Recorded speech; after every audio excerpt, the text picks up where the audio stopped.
Hey guys, welcome back to my YouTube channel and or my Instagram TV channel. It is Jessica, aka Taps. Today, out here in lovely West Texas, we're having a snow day and it is so much fun. I thought it would be a great opportunity to show you how I pack my LITEAF 40-liter curve full suspension pack for the winter time. We just completed a 60-mile loop of the Appalachian Trail, Benton McKay Trail, as well as the Duncan Ridge Trail, and it was downright cold. I am a hardcore cold sleeper, so you know I had to bring the warmest gear. And can you believe it all fit into this 40-liter curve backpack?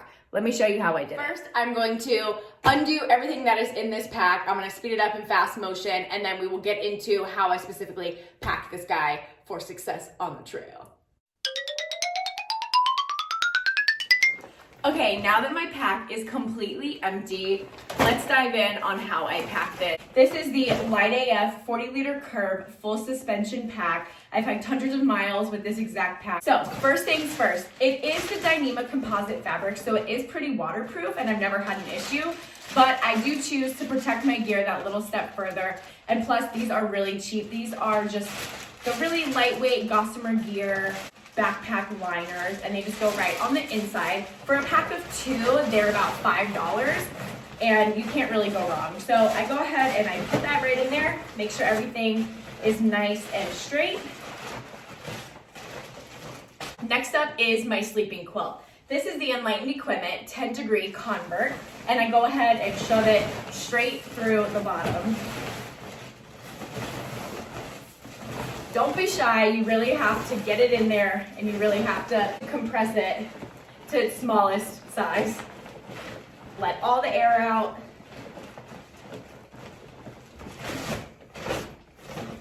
Next up is my Thermarest Neo Air sleeping pad.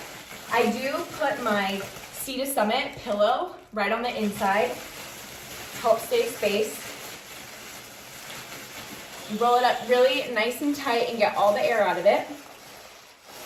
And what I like to do to help conserve space is I like to bend it just like this, and I put it in my pack like that. That way the back rests right on where my back is.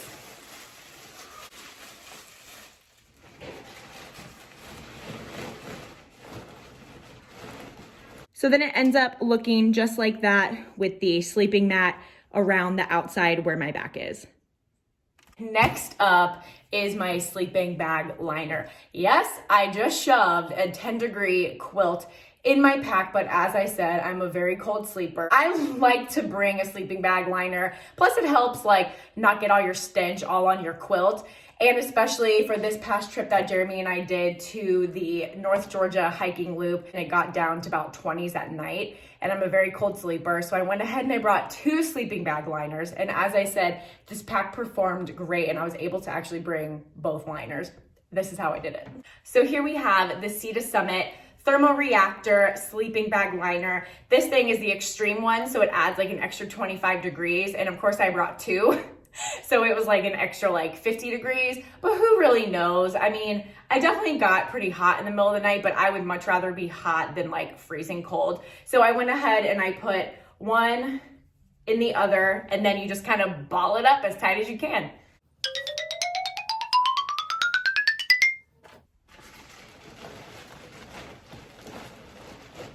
Okay, so here you can see my sleeping bag liner is round up in a little ball that fits right snug in between where my sleeping pad is. So my sleeping pad and then my sleeping bag liner just shoves right in there. No cold weather sleep system would be complete without the Enlightened Equipment booties. Of course, I had to get mine in the pink. These just go right on top. And next is my clothes. This is just a Sea to Summit stuff sack, and I've had this for a couple hundred miles as well. Never had an issue. This is the Ultra Sil 13-liter. I really like it. It clips.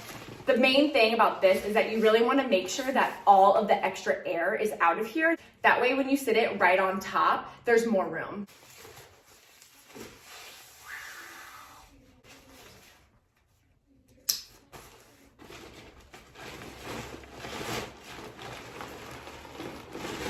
And next is my favorite part. You basically just push until there's no more air in it.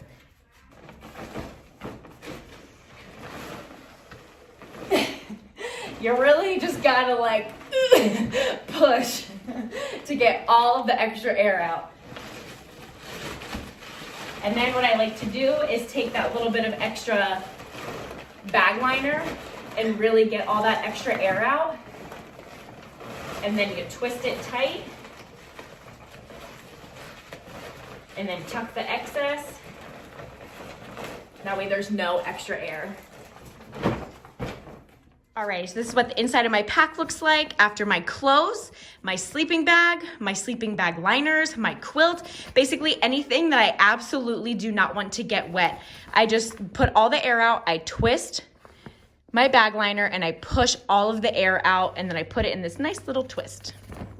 So now that my clothes, as well as my entire sleep system, are safe and sound, safe and dry in my bag, it comes up to about here.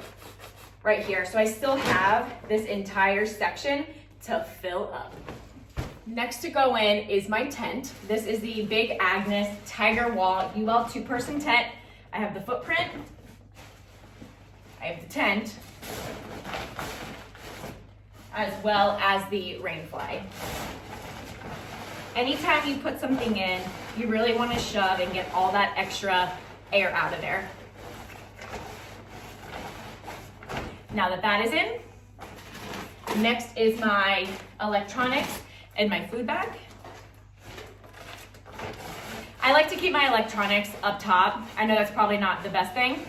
I like to keep it accessible just in case my stuff dies in the middle of the day. I want some headphones. I need a headlamp, those sort of things. Next is food. This is the LITEAF food bag. This is also made out of a DCF Dyneema composite fabric and never had any issues with it. I love this food bag. A tip I will say is everyone on trail has a blue food bag of some sort, whether it's Z-Packs, whether it's LITEAF, whoever it is. So my tip that I would say is to go ahead and slap a sticker on there, draw your name on there, or do something like that. That way you can find it in the woods, you know?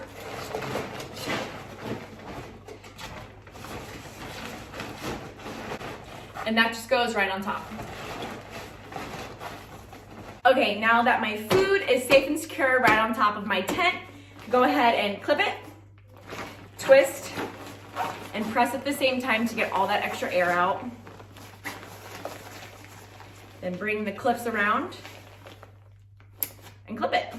I did get the Y strap from LITEAF. Clip and cinch it.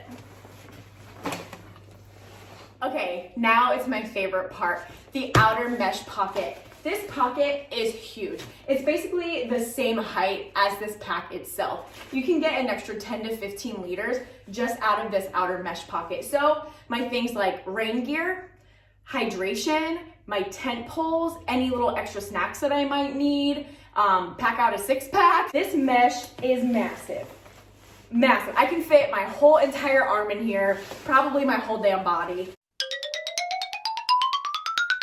That, my friends, is how you pack up a whole winter hiking kit in a 40-liter backpack. I love this pack so much. It is my absolute best friend. It has taken me on the most amazing adventures. I cannot wait for what this season of hiking holds. I hope you guys enjoyed this video. I know I didn't really get super in-depth on what specific gear I was using or what my winter clothes kit kind of looks like. That might come in a later video. Drop it down below if you guys would like to see that. Let me know. Give this video a thumbs up. Make sure you subscribe. It helps me out a lot. If you guys are really interested in anything LITEAF, use the link below as well. It really helps support me. It helps support the channel, helps support my Instagram, helps support hiking. And you can always use my code TAPS10 for 10% off on everything LITEAF. And catch you next time.